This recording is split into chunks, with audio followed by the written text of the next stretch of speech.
Those of you who have been following my channel probably know that I love handheld gaming, so it may not come as a surprise that 90% of my time is spent on on-fly games with a great story like The Last of Us, Uncharted, Red Dead Redemption and so many others. But the thing is, I also have a couple of guilty pleasures in the online world. To this day, Rocket League is one of my all-time favorite games, even if I'm not that great at it. I have more than 240 hours on Nintendo Switch alone, plus a Platinum trophy on the PlayStation, and I even did a couple of workarounds in order to make it working on the Steam Deck. Besides Rocket League, I also play from time to time games like Fortnite and Fall Guys, so each couple of weeks I have a couple of online sessions with my friends. And while doing this, I usually just use some weird earbuds that I plug in my DualSense controller, and mainly use the controller's microphone every time.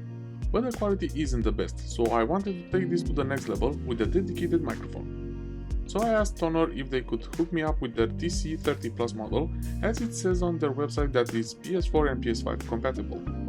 Plus, this is the RGB model, so it is more gaming oriented from my point of view.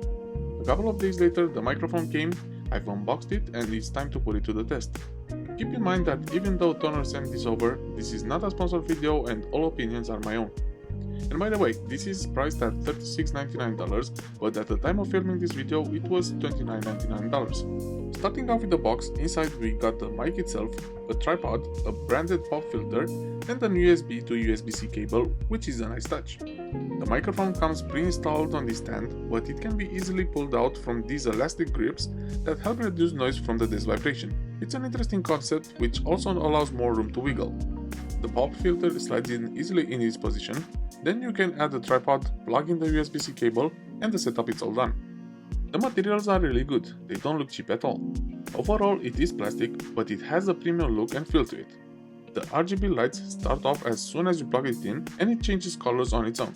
So the idea of using this microphone is of course to have it sitting right in front of you, and this is fine as long as you actually play it while sitting on your desk. So for couch gaming, it's not the ideal solution, only if you are using a long USB cable, which I'm not really planning on doing.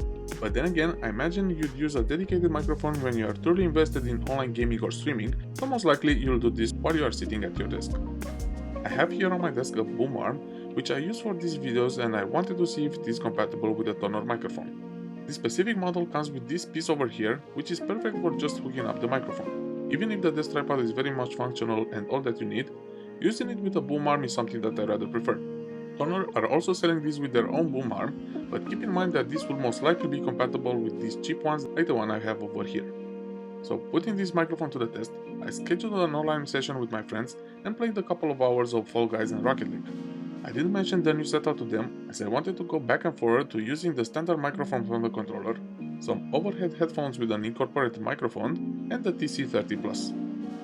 Starting off with the DualSense microphone, I didn't have any complaints as this is what I usually have when I'm playing online games with my friends, so they were pretty used to it. After a game or two I decided to switch over to the overhead Jabra headphones that have a dedicated microphone. On the dot I got a reaction that I'm sounding so much cleaner and asked if I did anything. So even if the onboard microphone is still pretty good and for sure usable, the difference is pretty clear. So have that in mind if you do require a microphone often when you're playing your PS5. So now it was time to plug in the TONOR TC30 Plus into the PS5. Unfortunately it comes with an USB cable only and I had to plug it in into the PS5 directly. I was prompted by the PS5 to choose the user and the setup was quick and easy. I mean, that was pretty much it.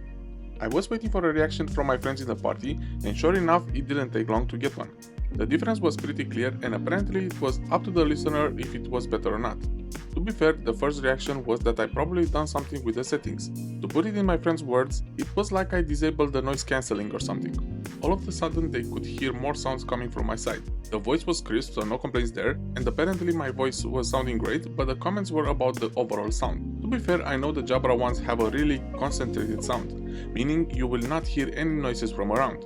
I know this as I have a couple of friends who use them for Zoom and Teams calls, and I know what to expect. From that point I decided to switch between the three microphones just to see their reaction, and on the dot they always knew I was making changes. I do have to mention that I made no changes to the Tonor microphone as I wanted to see how it sounds like straight after plugging it in into the PS5. But then again the PS5 is not allowing you to do too many things. You could lower the volume though. Now as far as voices goes, the Tonor sounded better than the other two, but it was difficult to get past the overall noise. So I decided to make a test as well with my Razer Siren Mini. This wasn't planned, so sorry for not having a proper stand for it. So here's the thing, I got mixed opinions from this. One of my friends told me that he prefers the sound from Razer as it's just a lot quieter all around. The voice is decent, nothing too special, but at least there isn't too much echo. On the other hand, another friend said he prefers the Tonor microphone as it sounds so much natural. So that got me thinking a bit.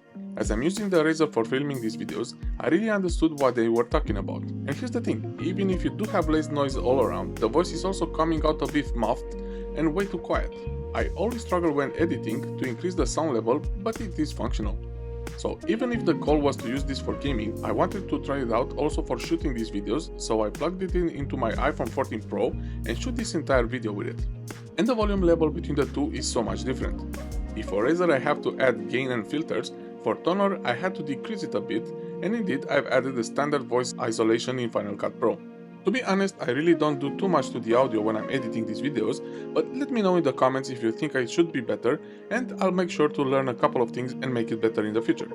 And also, let me know what do you think about the quality of this microphone. As I said, this entire video was recorded using the TC30 Plus, so I really want to hear from you. Is it better, worse, or it's pretty similar to the Razer RN Mini? Let me know down in the comments.